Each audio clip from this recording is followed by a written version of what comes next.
Yo sé que hay personas nuevas aquí con nosotros y es un privilegio. Cada domingo tenemos caras nuevas y lo bueno es que estas caras van regresando semana tras semana. Gracias a Dios es una congregación que está creciendo bajo la gracia de Dios. No es obra de nosotros, es obra de Dios y estamos agradecidos por la presencia de cada uno de ustedes este día. Este día estamos estudiando cómo conectarnos con Dios. No sé si ustedes han visto esta foto. Parece que esta congregación es una congregación bilingüe, porque mire lo que dice.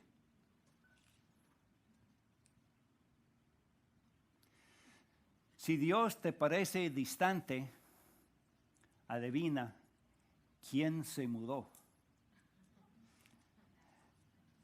Ya sabemos, ¿verdad? Dios ahí está. Pero si nosotros no hacemos el esfuerzo para estar a su lado, entonces somos nosotros quienes tienen el problema y la dificultad. Y ahora estamos investigando cómo es que podemos tener esta conexión con Dios. Para que Dios pueda cambiar nuestras vidas, para que podamos estar a su lado sabiendo que Él está a nuestro favor. Domingo pasado vimos el arco iris de la historia alta de Dios. La historia alta es la visión celestial, el gran plan que Dios tiene para la restauración de la conexión con la humanidad. Tenemos también la historia baja. La historia baja son las historias de la Biblia, historia de Adán y Eva, de David, de la conquista de la tierra prometida. Hay millares de historias de la Biblia que están puestas aquí en la historia terrenal, la historia baja. Pero lo que queremos ver es que estas historias tienen su conexión con la historia alta. Que Dios tiene un plan sobre los siglos para hacer renovar esta conexión con su creación.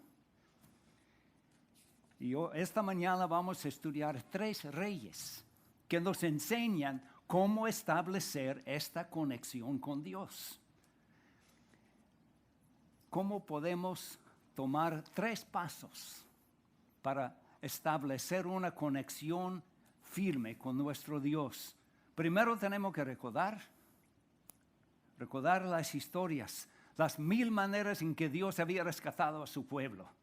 También vamos a ver la necesidad de la oración y el tiempo de alabanza. Y gracias a Dios por el equipo de alabanza hoy que alabando al nombre de Dios nos llenó de alegría y nos acercamos a nuestro Dios.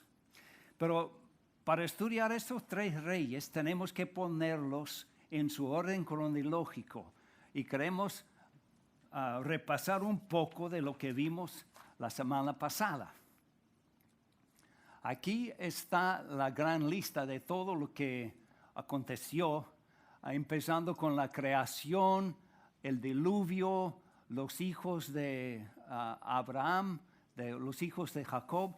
Llegamos al tiempo de los reyes sobre Israel, Saúl, y después de Saúl, ¿quién fue? David. Y después de David, Salomón. Y ahora estamos viendo otro rey, Josafat. Él empezó a reinar cuando tenía 35 años. Durante los años anteriores, la gente se había apartado de los caminos de Dios y andaban en la idolatría. En el 3er año de su reino, mandó a los maestros levitas que enseñaran a la gente las leyes de Dios y la historia de su pueblo. Josafat sabía que el pueblo de Dios se había apartado de los caminos de Dios. Entonces, en el libro de 2 de Crónicas encontramos este versículo. Hablando de estos maestros, llevaron consigo el libro de la ley del Señor para instruir a los habitantes de Judá. Así que recorrieron todas las ciudades de Judá, enseñando al pueblo. Aquí vemos el primer paso para mantener esta conexión con Dios. Tenemos que llegar a conocer la historia de su pueblo. Tenemos que estudiar la Biblia, no solamente estudiarlo, entenderlo. Reconocer las 1000 maneras en que Dios en el pasado había rescatado a su pueblo. Y después de que Josafat había tomado este proyecto de enseñar a la gente, le informaron que un gran ejército de Moab y Amón venía a conquistarlos. Y muchas veces, si estamos conectados con Dios, cuando viene un problema nos preguntamos, mire, si tengo esta conexión, ¿por qué me viene este problema? Este problema parece que no tiene salida, que no hay solución. ¿Qué voy a hacer? Entonces Josafat llamó a sus líderes, se reunieron en el templo y ellos tomaron el segundo paso de mantener esta relación con Dios. Ellos empezaron a orar. En su oración, Josafat mencionó algo de la historia de Israel. Él dijo, cuando ellos habían llegado a la tierra prometida, Dios les había prohibido hacer guerra, pelear contra Amón y a Moab, porque eran descendientes también de Abraham. Y mire lo que pasa ahora. Estos pueblos de Amón y Moab vienen a conquistar. Y este es mal pago por un favor que ellos hicieron hace 600 años antes.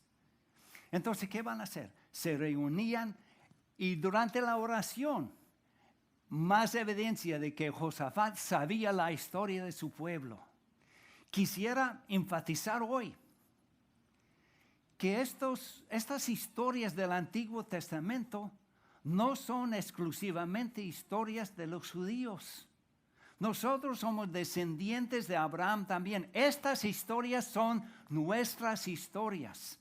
Tenemos que aprender estas historias, aplicar estas historias a nuestra vida para que sepamos, para que estemos convencidos que Dios está a nuestro favor. Entonces, después de su oración, un profeta les aseguró que Dios les iba a salvar. Dijo, no tengan miedo ni se acobarden cuando vean este grande ejército. ¿Por qué? ¿Por qué? Porque la batalla no es de ustedes, sino mía. Primer paso, recordar. Segundo paso, orar. Y el tercer paso es alabar. Josafat y todos los habitantes de Judá y de Jerusalén se prostraron rostro en tierra y adoraron al Señor. Y los levitas, los hijos de Coat y Coré, se pusieron de pie para alabar al Señor a voz en cuello, tal como hicimos nosotros hoy, hace un poco. Pero la alabanza no terminó ahí dentro del templo. Después de consultar con el pueblo, Josafat designó a los que irían al frente del ejército para cantar al Señor y alabar el esplendor de su santidad con el cántico. Mire, este cántico de una sola estrofa. Den gracias al Señor, su amor perdura para siempre. Cantemos nosotros todos. Vamos a repetir esta frase. Den gracias al Señor, su gran amor perdura para siempre. ¿Pero qué tipo de ejército es este? ¿No debían cambiar trompetas por espadas? Pobrecitos, ¿qué les van a pasar? El versículo dice, tan pronto como comenzaron a entonar este cántico de alabanza, el Señor puso emboscadas contra los amonitas y los moabitas y los del monte de Seir, que habían venido contra Judá, y los derrotó. Y más alabanza seguía. Más tarde todos los de Judá y Jerusalén, con Josafat a la cabeza, regresaron a Jerusalén llenos de gozo porque el Señor los había librado de sus enemigos. Al llegar, entraron en el templo del Señor al son de arpas, liras y trompetas. Si queremos mantener esta conexión con Dios, tenemos que recordar la historia. Para recordarlo, tenemos que entenderlo, leerlo. Y después tenemos que orar, tener esta conversación con Dios. Y tenemos que alabar a nuestro Dios para mantener esta relación. Ahora vamos a ver el segundo rey, Ezequías.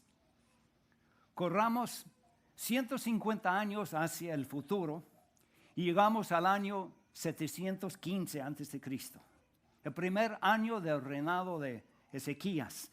Tenía 25 años cuando empezó a reinar y la primera cosa que hizo, limpiar el templo. No estamos hablando de desempolvar los muebles o trapear el piso. Por años atrás, el templo había sido convertido en templo pagano, lleno de ídolos y suciedad. No me van a creer, pero la Biblia dice que dentro del templo habían apartado cuartos especiales para prostitutas sagradas. Bueno, ahí se nota porque los hombres querían asistir. Dispense, este no es broma. Este es triste ver gente viviendo de esta manera. Entonces limpiaron el templo y de ahí decidieron celebrar la fiesta de la Pascua. No habían celebrado la Pascua durante muchos siglos. Y ahora están con ganas de celebrar. Celebraron la fiesta y había tanta alegría que ellos decidieron, en vez de celebrar la fiesta durante una semana, decidieron extender la fiesta una semana más. Por 2 semanas celebraron la fiesta, porque este es un recordatorio de su salida de Egipto. Están recordando las historias del Antiguo Testamento. Entonces, encontramos este versículo que también habla de la alabanza. En cuanto comenzó el holocausto, comenzaron también los cantos al Señor y el toque de trompetas, acompañados de los instrumentos musicales de David, rey de Israel. Toda la asamblea permaneció postrada hasta que terminó el holocausto, mientras los cantores entonaban los cantos y los trompetistas hacían resonar sus instrumentos. 2 semanas en vez de una semana. Tanta alegría, tanto gozo. Esto me animó tanto que decidí predicar 1 hora en vez de media hora. ¿Quiénes me dicen amén? Amén. No, a ver. Bueno, muy bien, gracias. En el año 14 del reinado de Ezequías, en el año 701, Asiria invadió a Judá. Unos 20 años anteriores, ellos habían conquistado a las 10 tribus de Israel del norte, las llevaron a la cautividad y estas tribus nunca regresaron. Y ahora viene Asiria otra vez. Si las 10 tribus del norte no podían resistir, aunque era pueblo de Dios, ¿cómo es que este pobre tribu de Judá iba a poder resistir? Llegó Sennacherib, el emperador de Asiria, y mandó una carta a Ezequías pidiendo el rendimiento de la ciudad. Otra vez la pregunta, ¿cómo podemos tener una relación con Dios cuando hay tantas dificultades y parece que Dios no nos toma en cuenta? Vamos a ver. ¿Qué hizo Ezequías para enfrentar este desastre? Ezequías ya había recordado, había tomado este paso porque celebraron la Pascua. Habían alabado a Dios durante el tiempo de la Pascua. Solo faltó orar. Ezequías tomó la carta de la mano de los mensajeros, la leyó y luego subió al templo del Señor y la desplegó delante del Señor. Esta carta, escrita por Sennacherib, pidiendo rendimiento del pueblo. Entonces, Ezequías tomó esta carta y lo puso ahí en el templo sobre el altar, pidiendo, Dios, ¿qué vamos a hacer? ¿Dónde está la salida? ¿Cómo voy a enfrentar esta situación que, a mi parecer, no hay salida, no hay posibilidad de ganar? Pero Dios contestó sus oraciones. Dios mandó a un ángel que mató a millares de los soldados de Asiria. Y a la vez Sennacherib escuchó la noticia que el rey de Egipto venía en camino para ayudar a la ciudad de Jerusalén. Entonces él decidió retirarse y regresó a Asiria. Se han encontrado en las ruinas de Nínive, capital de Asiria, unos escritos de los tiempos de Sennacherib, escritos por sus miembros de su gobierno. Y este escrito dice que él había conquistado a muchos pueblos de Judá. Pero cuando menciona el pueblo de Jerusalén, la ciudad de Jerusalén, no menciona que lo conquistó. Dice que puso a Ezequías como que fuera un pajarito en su jaula, pero no menciona que lo conquistó, porque no lo conquistó. Fue salvado por el poder de nuestro Dios. Y ahora brincamos 75 años hacia el futuro, durante el reinado de Josías. Este fue el último buen rey de Judá. Cuando tenía 26 años, mandó a los sacerdotes que limpiaran el templo porque otra vez se había vuelto en un lugar de la idolatría. Había sido usado para ritos y cultos paganos. Mientras limpiaban el templo, encontraron el libro de la ley de Moisés. Llevaron el libro a Josías y lo leyeron en su presencia.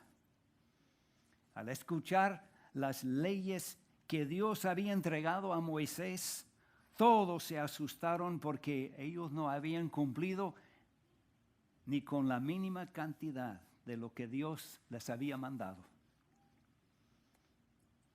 Y a veces así nos pasa a nosotros. Cuando empezamos a estudiar la Biblia y nos damos cuenta de tan lejos estamos de lo que Dios espera de nosotros. ¿Y qué hacemos en estas situaciones, en estas condiciones? Debemos tomar el paso de orar. Y ellos oraban a Dios pidiendo qué debemos hacer.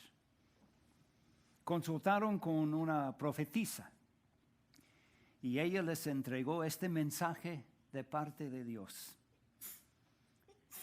Como te has conmovido y humillado ante el Señor, como te has rasgado las vestiduras y has llorado en mi presencia, yo te he escuchado. Yo, el Señor, lo afirmo. Si estamos hablando de empezar este estudio de la historia, de abrir las Biblias de nosotros y empezar de veras a leer lo que dice. No estamos hablando de una lectura sin poner mucha atención. Debemos leer estas escrituras tal como las leyó Josías. Él se puso bien triste, arrepentido, le dolía el corazón y se humilló delante de su Dios. Tenemos que empezar este estudio con una actitud de humildad. No son nada más una colección de datos y fechas y nombres extraños que vamos tratando de meter ahí en la cabeza. Lo que queremos es captar estas historias para que cambien nuestro corazón. No es asunto de llenar la cabeza, es asunto de cambiar nuestro corazón. Por ahí vamos. Este es el propósito de este estudio. No es suficiente llenar la cabeza, hay que llenar el corazón. Entonces Josías llamó a toda la gente que asistiera a la lectura de la palabra de Dios, porque habían encontrado la ley de Dios, entonces se reunían todos. Luego el rey y todos los hombres de Judá y los habitantes de Jerusalén y los sacerdotes y los levitas y la nación entera, desde el más pequeño hasta el más grande, fueron al templo del Señor. Ahí el rey les leyó en voz alta todo lo que decía el libro de la alianza que había sido encontrado en el templo de Dios, del Señor. No solamente escucharon la palabra de Dios, ellos decidieron obedecer lo que esta palabra les había mandado. Decidieron, es tiempo de celebrar la Pascua. Otra vez vemos la gente no solamente leyendo, pero cambiando. Ellos querían celebrar la Pascua, porque había pasado mucho tiempo sin celebrar esta gran fiesta, recordando la salida de la esclavitud de Egipto. Y había tiempo también de alabanza. Los músicos, descendientes de Asaf, estaban en sus lugares asignados y seguían las órdenes que les habían dado David el salmista. ¿Y qué fue el resultado? Desde los tiempos del profeta Samuel, no se había celebrado una Pascua semejante. Ninguno de los reyes de Israel jamás había celebrado la Pascua como lo hizo Josías, porque hizo participar a todos los sacerdotes y levitas, a todo el pueblo de Jerusalén y a la gente de todo Judá e Israel. ¿Qué hemos visto en la historia de estos tres reyes? Hemos visto que tenemos que llegar a saber las historias, porque no podemos recordar las historias si no los sabemos. Hay que estudiar la Biblia y aprender estas historias, porque no son historias de judíos de siglos pasados. Estas historias son nuestras historias. Tenemos que agarrarlos como cosa valiosa para nuestra vida. Estas historias nos pueden cambiar nuestras vidas porque hablan del gran poder que Dios tiene. Tenemos que orar porque estas historias nos ponen en la dirección a tener una relación con Dios. Entonces hay que hablar con Él. Hay que tener nuestro tiempo de orar, de oración. Y debemos reunirnos aquí para alabanza, escuchar alabanza en el radio, escuchar alabanza por medio de nuestro iPhone, lo que sea. Pero tenemos que alabar a nuestro Dios. Estamos en el proceso, en el mes de septiembre, de empezar un estudio sobre un libro que se llama La Historia. Y este libro es nada más orden cronológico de los estudios mayores de la Biblia, las historias principales. Pero ni tienen que comprar este libro que le va a costar $5. Ni lo tiene que comprar porque tienen su Biblia y le vamos a ofrecer una lista de los versículos para cada semana donde vamos estudiando para aprender. Quisiera explicar cómo funciona este estudio en septiembre, porque les vamos a proporcionar una guía de estudio.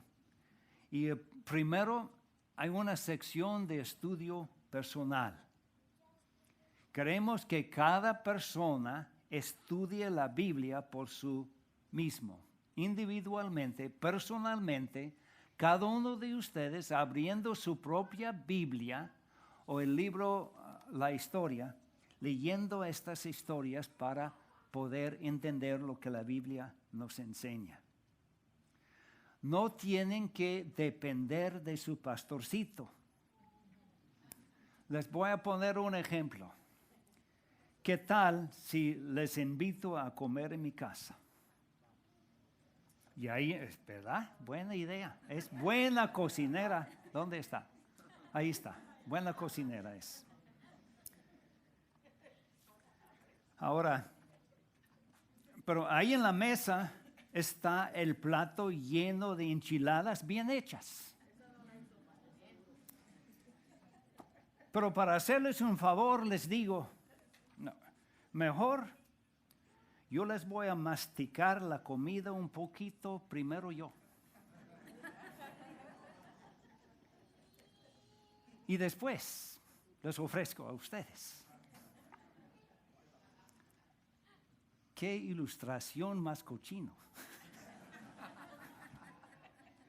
Pero ¿no es esto lo que ustedes a veces esperan de su pastor? Ustedes deben aprender a estudiar la Biblia por su propia cuenta. Comer de la palabra de Dios y así van aprendiendo, sabiendo que sí se puede. Sí se puede. Y también este guía de estudio ofrece oportunidades de hablar ahí en su propia casa, con sus hijos, con sus familiares, con sus compañeros de trabajo, explicando lo que andan aprendiendo. Esta guía de estudio les va a ayudar a tener un tiempo devocional ahí en su propia casa.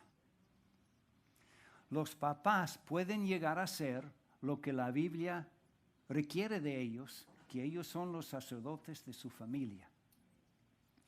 Y es una gran ayuda, esta guía de estudio para ayudarles a enseñar a su familia.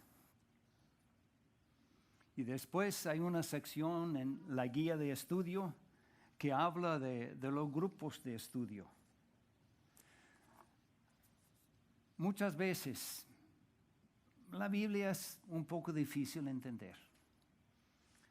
Después de haber hecho su estudio personal, llevando este estudio a los grupos de vecindad, ahí pueden escuchar las ideas de otros ahí que han estudiado también.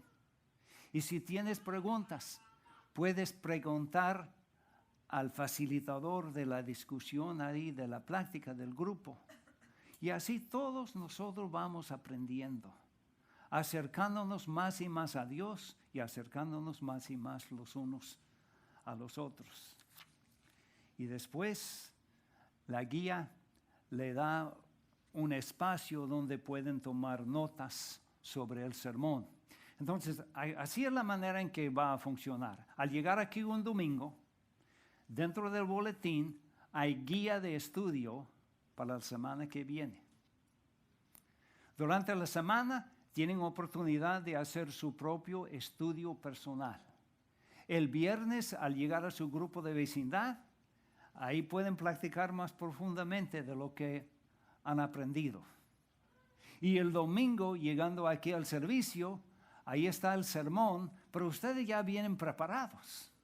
Ya lo han estudiado. Y al llegar aquí, le damos el estudio para la otra semana. Semana por semana vamos entregando la guía de estudio para prepararles a entender la Biblia y la voluntad de Dios. ¿Cómo es entonces la manera para acercarnos con Dios, para tener esta conexión con Dios? Si Él no hubiera hecho algo primero, pues qué esperanza. Pero por la gracia de Dios, Él vino a rescatarnos. Y nosotros, para aumentar esta conexión que Él nos ha ofrecido, tenemos que recordar, que quiere decir tenemos que estudiar su palabra. Tenemos que orar, tenemos que alabar. Esta es la oferta que Dios nos da para acercarnos cada día más y más a la semejanza de su Hijo, nuestro Señor Jesucristo.